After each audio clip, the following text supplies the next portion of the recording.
Since last week, I've been tracking a couple different weather systems which are gradually chipping away at the gloomy and relatively uneventful weather pattern that has dominated most of Europe this month. So in today's discussion, we're going to go over the latest information and updates regarding the potential for further flooding across southern Europe and even a significant cold wave arriving at the start of next week.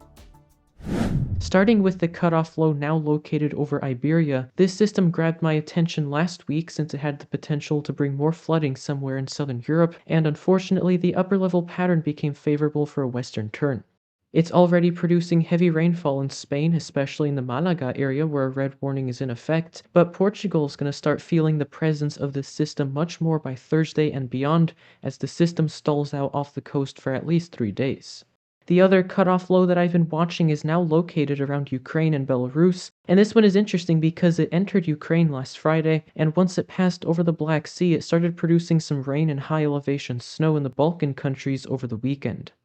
This is also when it started to draw in some moisture from northern Africa and the Middle East, setting the stage for strong to severe storms in and around Cyprus on Sunday, which did indeed come to fruition with several waterspouts and large hail being reported. Conditions have improved around Cyprus, but the cutoff flow is right back to the same general area that it started with some light rain and snow showers across Ukraine. It won't be much longer until it's absorbed by a cold front sweeping down from the Nordic countries, so that will increase the coverage of light snow mainly in western Russia before disappearing into Asia. Now, what if I told you there was a third cutoff low? Well, if you thought that was a joke, then I'm here to tell you that it's not, because it has already entered Europe in the upper levels of the atmosphere, and this is actually the culprit for some rain and even snow moving across portions of Central Europe today. It crosses over into Italy and the Adriatic Sea on Thursday, right as this other low pressure system moves through the southern portion of the country into the Balkans. So with these two additional disturbances at play, not to mention that cold front also coming down from the Nordic countries around this time, it looks like it's going to remain cold across the east with a heightened risk of flooding from Italy down to Greece and perhaps all the way to Turkey and Cyprus.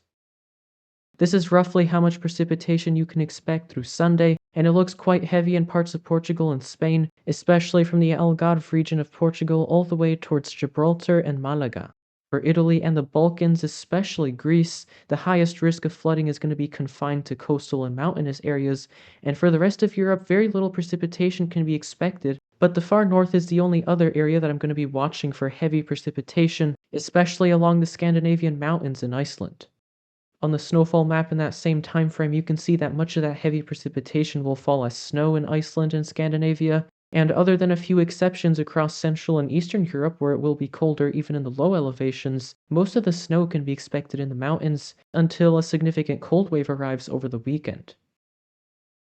But before I elaborate on that, I think this is a good time for a quick break after that extensive discussion for the next few days, so let's take a look at today's featured photo. I chose this picture since I thought it fit well with the subject of cold and possible snow, so if you also have a picture that you'd like to submit, whether it's lightning, a snowy scene, or a cool cloud, the link to my Discord server is in the description below.